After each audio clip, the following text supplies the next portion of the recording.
Welcome. In this video, we're going to continue our discussion of the medical ethics of abortion. And we're going to do that by looking at a view that opposed what we looked at last time. So the essay that we're going to look at today is by a philosopher named Bonnie Steinbock. You can see a photo of Steinbock right there. And in this essay, she's going to argue that it's usually not wrong to get an abortion when a person gets one. So this will be in stark contrast to the arguments that we saw last time from Pope John Paul II and Don Marquis. So here's the plan. Here's the plan for today.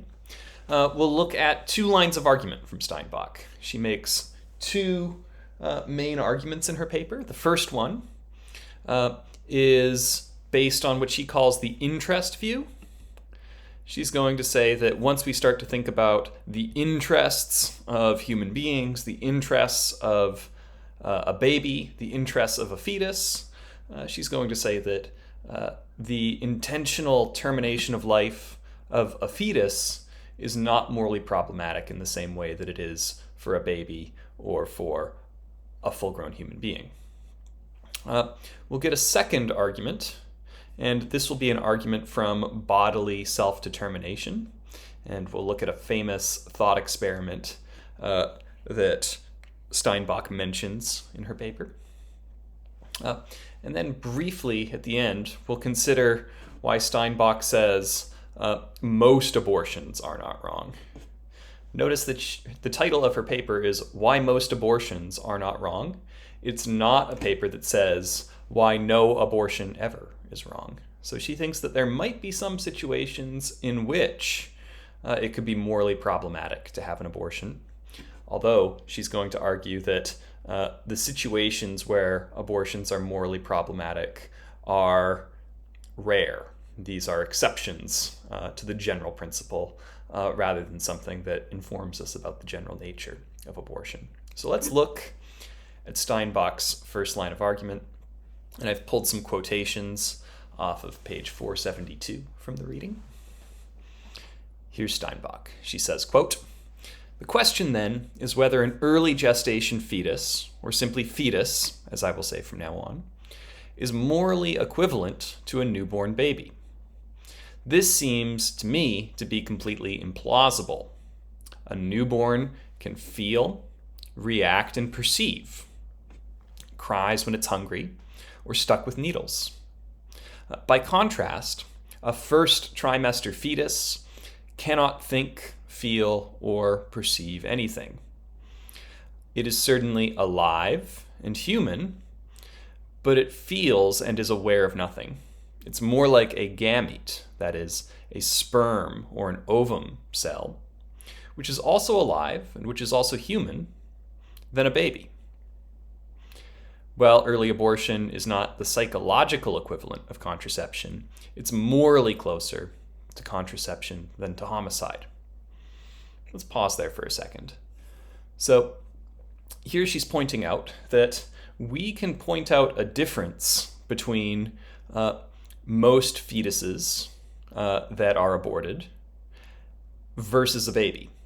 And her thought is this: a fetus, especially in the early stages of pregnancy, and we'll go into the details of this in a moment, does not have consciousness or feelings, or sometimes we'll use the word sentient, as we'll see in a moment. And in this way, we're going to say killing cells or killing biological life that does not have consciousness or feelings is a quite different thing than killing biological life that does have consciousness and does have feelings. So she's going to say if we compare an early fetus to a baby, and if we compare it to a sperm cell, well, we'll notice that the baby, the sperm cell, and the fetus are all alive, and they are all human, right? But only the baby, not the sperm cell and not the fetus, are able to think, feel, or perceive anything. And this is why Steinbock says that abortion is not the psychological equivalent of contraception. So people don't treat it like a minor thing to have an abortion. She says when we take a moral point of view, when we think about what matters morally, the problems with abortion are not as large as our psychology makes them out to be sometimes. That seems to be what she's saying at the end of this claim. Now, here's how she goes on. She says, my thesis is that killing fetuses is morally different from killing babies because fetuses are not and babies are sentient.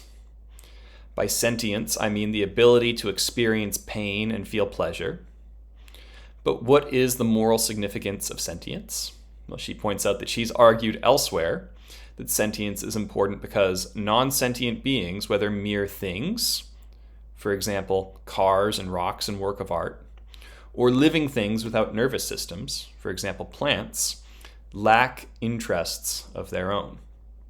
Therefore, non-sentient beings are not among those beings whose interests we are required to consider. Her point being, a thing that is not sentient, that is, a being that is not able to feel pain or pleasure, or just experience the world, well, this is not a being that could have an interest in something. Now, we might notice that there are things that you can do that are bad for your car. There are things that you can do that erode rocks. There are things that you can do that will damage a work of art. These things are all true.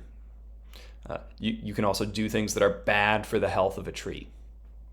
But Steinbock would say it's not quite right to say that it's not in the interests of a tree to cut its limbs at the wrong time of the year. Or Steinbock would not say that it's not in the interest of a car to put diesel in its tank if it's a gasoline-powered car. We would say it's bad for the functioning of these things, but we're not hurting those things. And Steinbock is going to say that's an important difference. The only way you can really have interests, she thinks, is if you are the kind of being that can be hurt.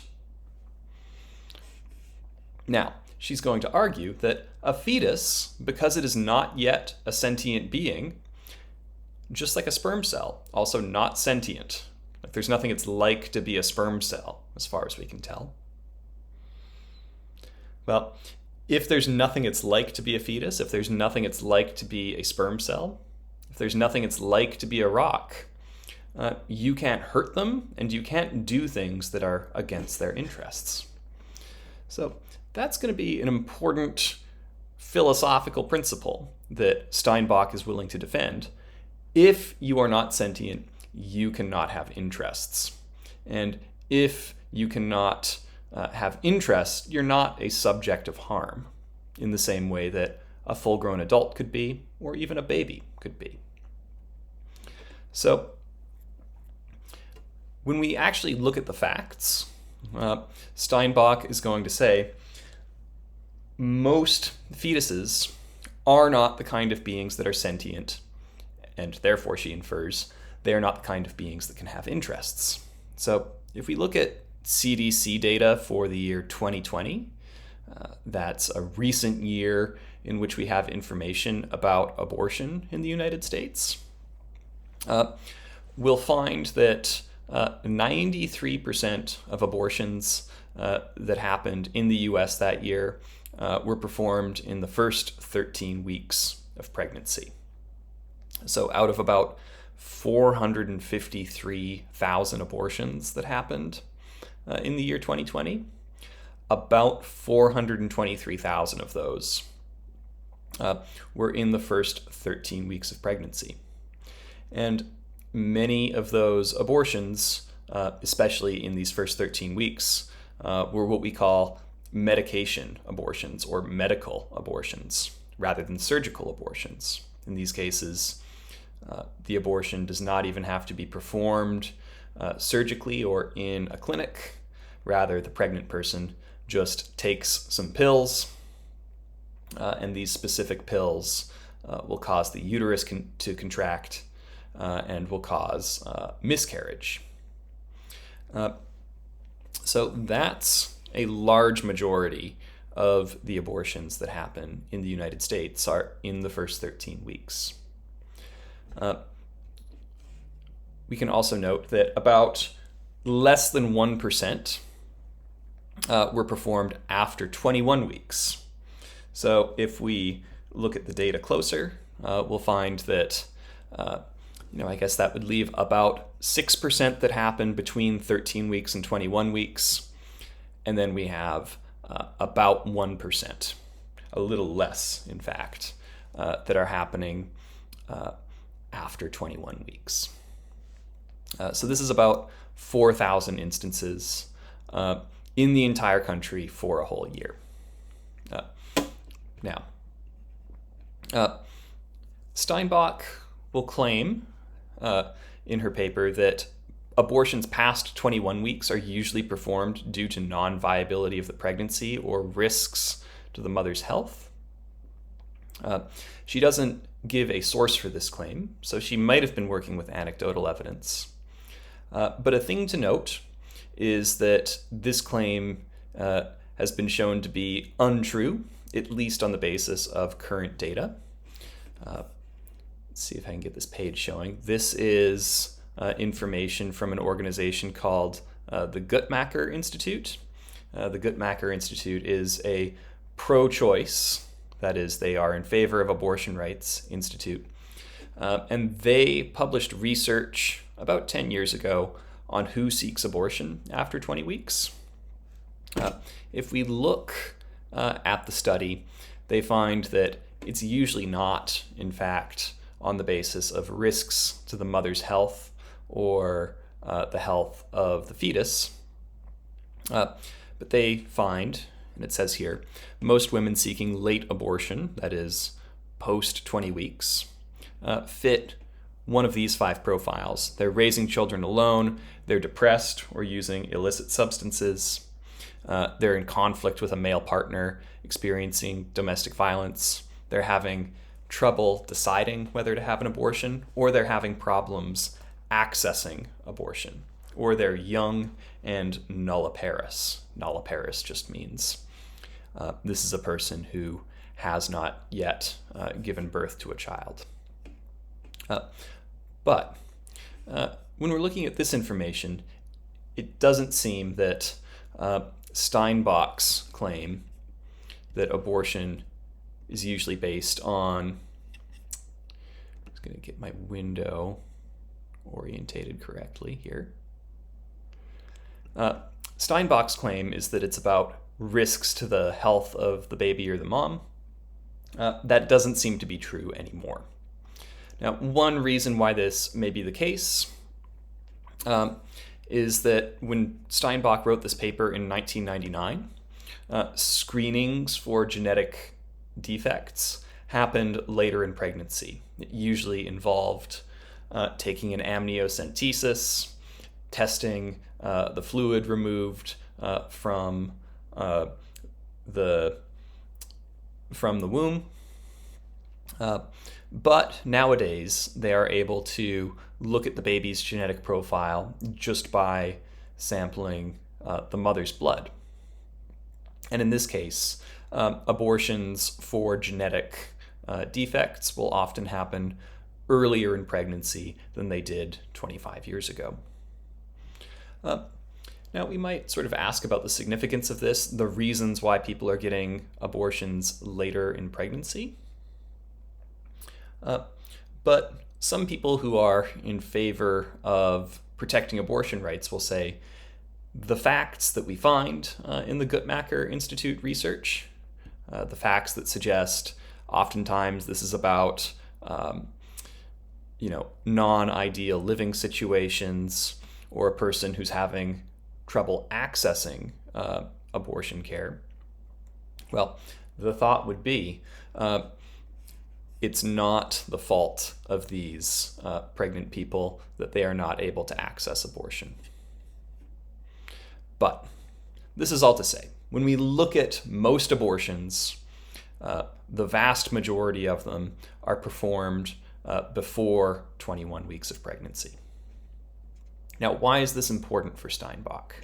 Now, we're getting back to the philosophy here, rather than just looking at the facts. But why is this important for Steinbock? Well, Steinbock is going to point out that the best science will suggest that sentience is not possible before 20 weeks of pregnancy. Now, she points out that the research is complicated. It's hard to know exactly what to look for when you're looking for a mind in another being, especially a being that's being like a fetus, right? So it's a hard question, but Steinbock notes that the neuroscientists who have looked at this question have looked at fetal brain development, and neuroscientists know enough about how a fetus's brain develops, and they also know about which parts of your brain are working when you feel pain. And they have determined on the basis of this research that a fetus becomes sentient, that is, it becomes able to feel pleasure or pain at some point around 20 to 24 weeks. Now, why is this important? Well, it suggests that the pregnancies that are terminated at 21 weeks are pregnancies of beings that might be sentient and therefore, according to Steinbock, which might have interests at this point. Now, if it's the case that sentience actually only becomes actual in a fetus at week 24, then even some of these 4,070 abortions, they might have actually been on still non-sentient beings. But Steinbock's point is going to be the vast majority of abortions are abortions that terminate the life of non-sentient beings, and because those beings are non-sentient, they don't have interests. Here's another way that Steinbock makes this point. She says, you cannot lose your life, right? You cannot lose your life in a biographical sense, as opposed to a merely biological sense, if you've never been conscious. I'll leave this for you to reflect on. We might backtrack earlier in the course. We looked at different theories of personal identity. Personal identity is a theory of what makes you you, and what makes it the case that you remain yourself over a long period of time. One popular view is the psychological continuity view, right? The psychological continuity view says you remain yourself over time, even though your body is changing, because there are ways in which your current mental states are connected to your previous mental states. Now, when we make that kind of argument, we might say this is mapping onto Steinbock's notion of a biographical life, right? This is the way in which to have a biographical life, this is for you to have a sense of yourself and a sense of yourself continuing through in a story, right? Now, it's true that your biological life, you might say it began when your father's sperm fertilized your mother's egg, or you might even say, in a certain sense, it might be when your mother's egg was formed and when your father's sperm was formed. Those were the ingredients that make up yourself came into existence. But we'll notice here that we're noticing a difference between the question of when your biological life began and when your biographical life began. And Steinbock is going to say your biographical life doesn't begin until you become sentient. You can't lose your life until you have a biographical life. You don't have a life to lose before you are a conscious being, she seems to think. And that means about 99% of the abortions that are performed on in the United States are going to be on biological entities without a biographical life, a sense of themselves. Now we'll notice that this raises a problem for an argument that we looked at last time, which was Marquis's argument. Because Marquis told us that the reason why it's morally problematic to get an abortion is because getting an abortion would deprive a fetus of their life. Well, Steinbock is going to say, until you become conscious, there is an important, and really the important sense in which a deprivation can happen, a deprivation that is against your interests. Well, that can't happen until you are a conscious thinking being. So, Steinbock is going to call the Marquis line of thought the argument from potential, right? Remember, Marquis told us that the reason why it's wrong to kill anybody is because they'll miss out on future goods.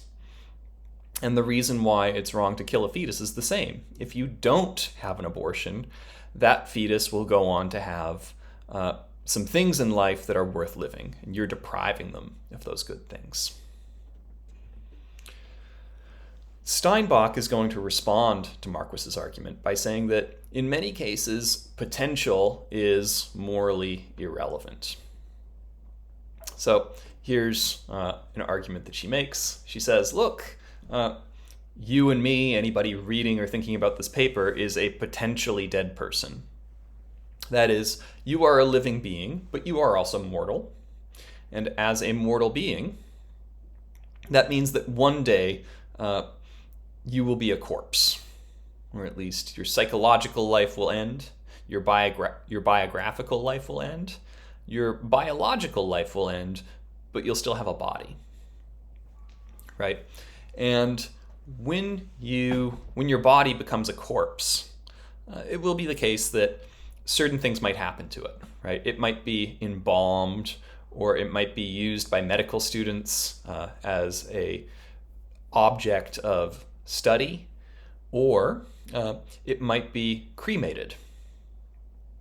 Now, just because someday I will be dead, and it would be okay to embalm me or cremate me or give me to medical students for dissection purposes, that doesn't mean that it's okay for them to do these sorts of things to me now, right? So I'm a potentially dead person, but that doesn't mean I can be treated like a corpse currently.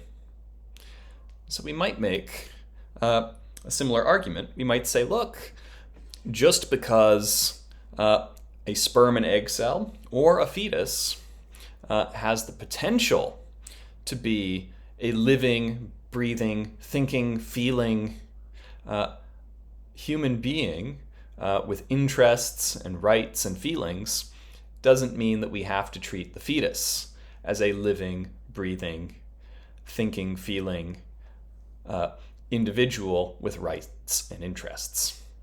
So just because something is potentially something doesn't mean you have to treat it as the potential, as what its potential is, rather than what it currently is. And Steinbock is going to argue for a view that Marquis thinks that he has replied to. Marquis thought that you're not wronging sperm cells and egg cells by practicing contraception. But Steinbock is going to point out, separate sperm and egg cells are potential persons just as much as fertilized embryos. She thinks that, especially for sperm cells, because an adult man produces millions upon millions of sperm cells every day, it's very likely that any particular sperm cell is going to create a new human life. But each sperm cell, in some sense, is still a potential part of a new human life. Right? And in this way, Steinbock is going to say a sperm cell and an egg cell separately are potential persons just as much as fertilized embryos are. So Steinbock is going to say, if it's okay to practice contraception, to say take the birth control pill or wear a condom when you have sex. If those things are not morally problematic and they're not robbing a future individual of a life they have a right to, then she's going to say a fetus is also merely a potential person. And because a fetus is a merely potential person, in the same way that sperm and eggs are merely potential persons, there's nothing wrong with bringing about the death of a fetus either, by this parallel argument. So she's going to point out a fertilized egg, an embryo, a fetus, if it's not conscious, it can't be deprived of its life any more than a sperm cell can be deprived of its life by not coming to fruition of being a thinking, feeling human being. Even if it's a very low probability that any sperm cell will fertilize an egg, it still has potential.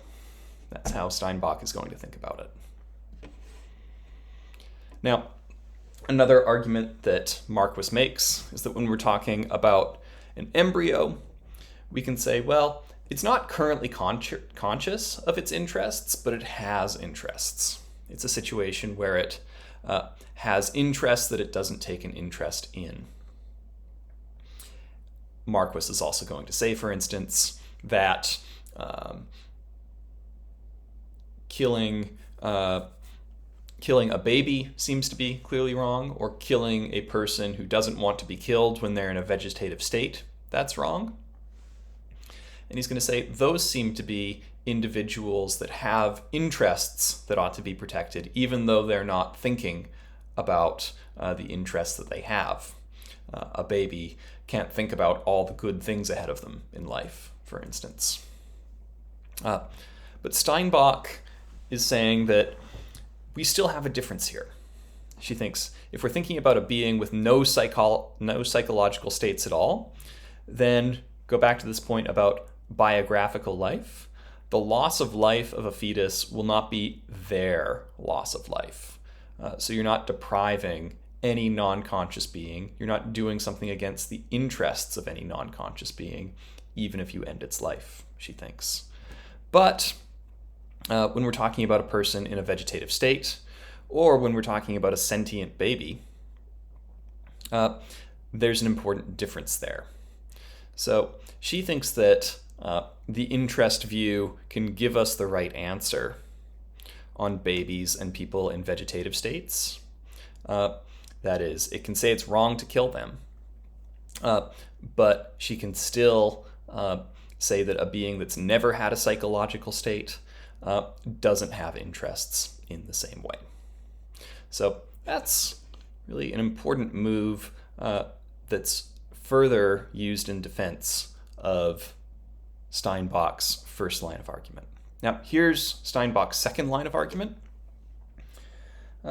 And this line of argument might even apply if we grant it's possible that fetuses are sentient or have interests. And here she's going to point out pregnancy imposes burdens on women. So she's going to point out bodily discomfort from soreness in breasts to trouble sleeping to having to change a number of dietary and drinking habits, for instance. It's also going to make it harder to do certain things in life. So it might make it harder to keep going to school or continue with one's job. So she's going to say it's a big ask in terms of expecting a person to remain pregnant once they're pregnant. She's also going to point out that from a legal point of view, there are not other legal situations where another person is required to take on similar kinds of burdens in order to save another person's life. For instance, in the 1970s, there was a famous court case called McFall versus Shimp. And in this case of McFall versus Shimp, this involved two cousins, and the cousin Shimp decided to back out on a promise to donate bone marrow to his cousin. The courts looked at the case and they ultimately decided that even though McFall needed Shimp's bone marrow in order to keep on living, he was not legally required to provide his cousin with his bone marrow. So we would say there are other situations where we might have big, burdensome asks that we make on people to preserve the lives of others. But in these other situations, we favor the autonomy of the person who might be burdened rather than preserving the life of the person who needs the help. Right? Now, Steinbock does say, like, maybe from a moral point of view, there are cases where we're obligated to make large sacrifices for our children or for our family. Right? She thinks that it would be wrong, perhaps, to put your child up for adoption just so you can work harder for that promotion that you want, or so that you can go to more parties on the weekends. She thinks that there's something to that line of thought, but she's uncertain as to whether there should be moral or legal requirements to go through the burdens of pregnancy and childbirth. And she's also going to say this is especially the case because you might owe it to your current children to make some sacrifices for them. But if we go back to her first argument, she's going to say, look, if a fetus is significantly different in its interests than currently existing children, then this idea that we have to make moral sacrifices for our children or family might not apply in the case of abortion. Steinbock also mentions that she is broadly in favor of a lesson that comes out of a famous thought experiment by the philosopher Judith Jarvis Thomson. So let's look at that thought experiment quickly, because this thought experiment is going to serve the second line of argument that says it's not morally wrong to get an abortion because the burdens of pregnancy are considerable. So here's Thomson's thought experiment. Consider this hypothetical scenario. You wake up in the morning and find yourself back to back in bed with an unconscious violinist, a famous unconscious violinist. He has been found to have a fatal kidney ailment, and the Society of Music Lovers has canvassed all the available medical records and found that you alone have the right blood type to help. The director of the hospital now tells you, look, we're sorry the Society of Music Lovers did this to you, but we would have never permitted it if we had known. To unplug now would be to kill the violinist, but never mind, it's only for 9 months. By then, the violinist will have recovered from his ailment and you can be unplugged.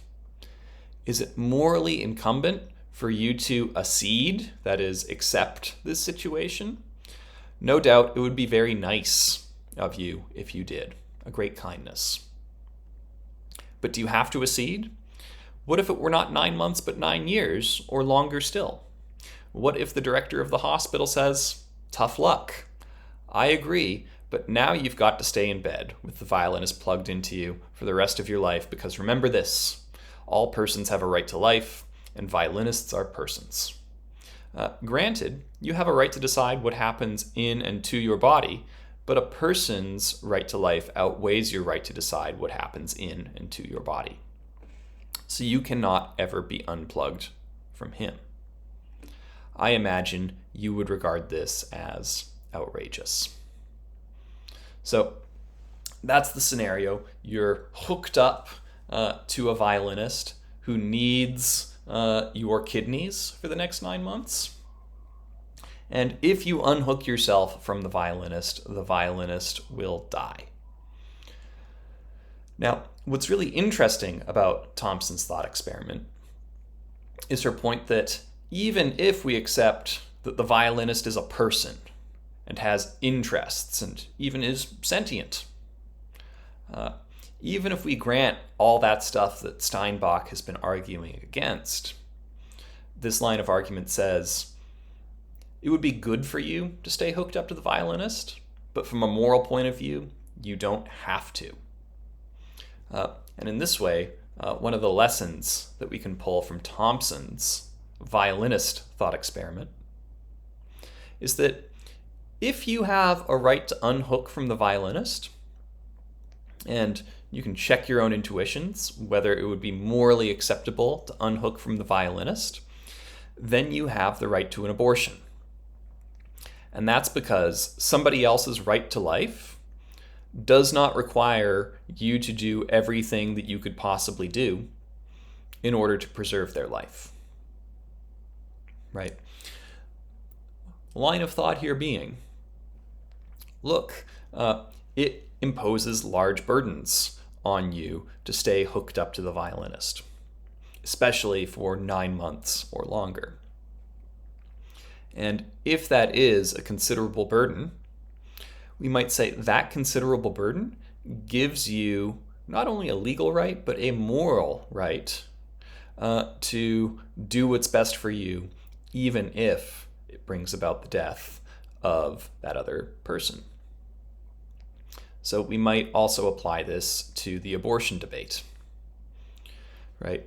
If pregnancy is burdensome for a person, if it would be emotionally traumatic to give up a baby for adoption, and if it would be simply too hard in one's life to continue parenting that child or yet another child, the thought might be, even if we grant that the child has a right to life, that doesn't ultimately settle the question of whether it would be morally wrong to have an abortion.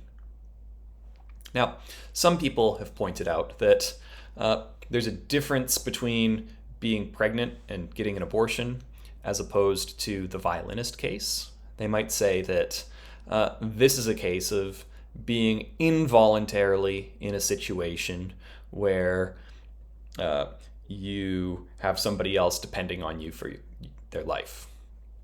So they might say this is more like a situation where a person becomes pregnant as the result of a sexual assault, rather than a situation where a person becomes pregnant as the result of having sex or having their birth control fail.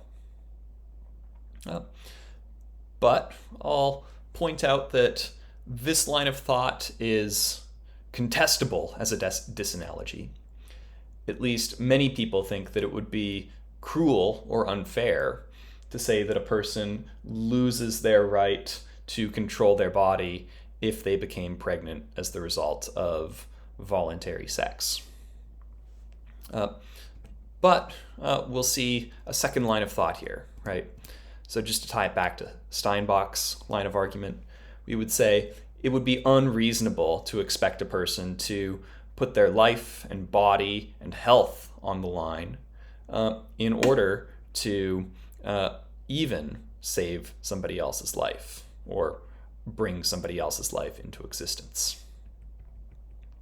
So, last thing to finish on, we can ask this question of whether there are some cases where abortion is impermissible, even if we accept that the right to bodily autonomy should be accepted or should be protected, and even if a fetus is not a person with a biographical life or interests, as Steinbock says.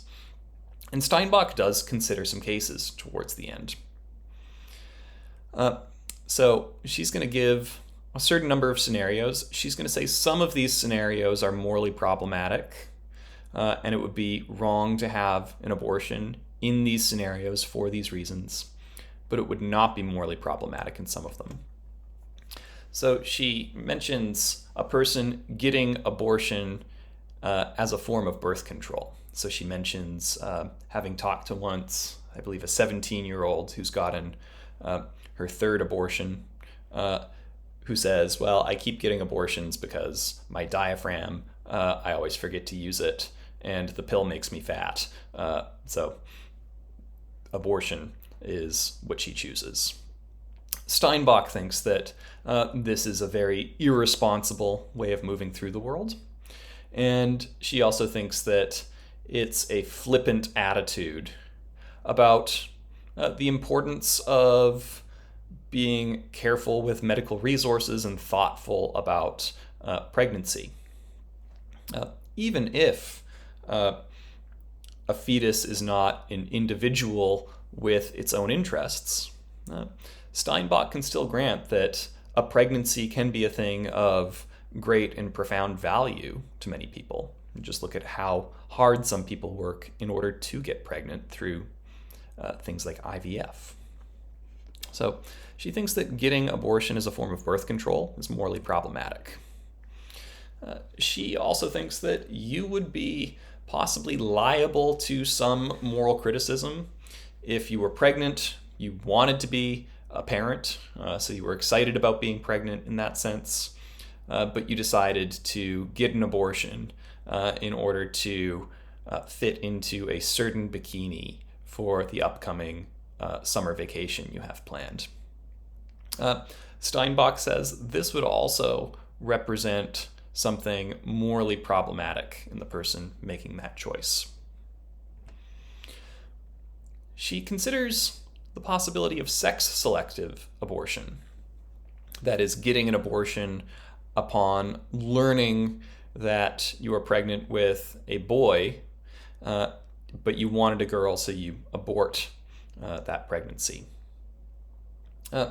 Steinbock says there could be problems here. For instance, when we have sex-selective abortion throughout society, that might reveal certain biases about involving misogyny or male supremacy in a society, and it might also have certain social ramifications. So we have actually seen in China, as a result of their one-child policy, there were sex-selective abortions in that society, and nowadays in China, there are more men than women. And this leads to a certain number of social problems. But Steinbock also has us consider a case of a woman who has 4 boys in her family. She unexpectedly becomes pregnant for a 5th time. And she thinks to herself, if this baby is a girl, that would be a valuable new experience for me and I would keep the baby. But if it were another boy, I would choose to abort the pregnancy. Steinbock thinks that in a scenario like that one, there would be nothing wrong with having a sex-selective abortion. She also considers fetal reduction. She notes a case of a woman who decided to abort one of her pregnancies in a multiple pregnancy. So basically it was a woman who was pregnant with twins and decided to abort one but not both of her pregnancies because that woman felt like she was not prepared or capable of parenting twins as opposed to a singlet. Steinbock seems to think in this case that there would be nothing morally wrong with opting for fetal reduction. So that's another case in which there are controversies about whether these particular sorts of abortion are morally impermissible.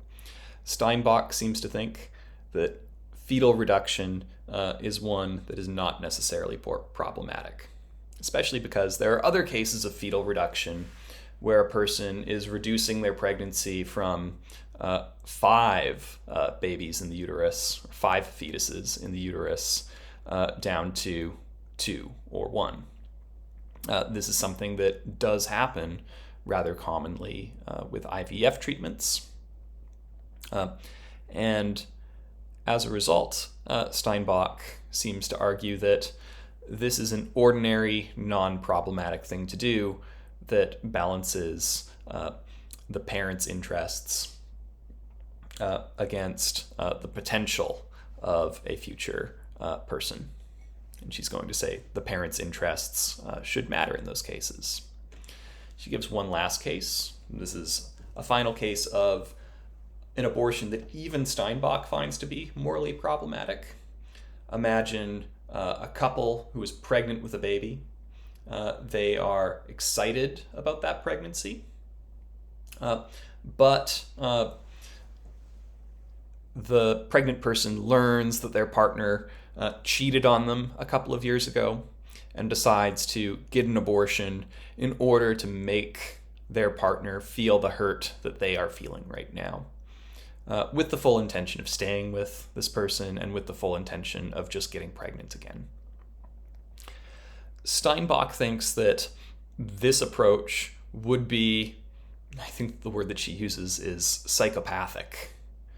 And in this way, she's going to say there would be something morally criticizable about that abortion.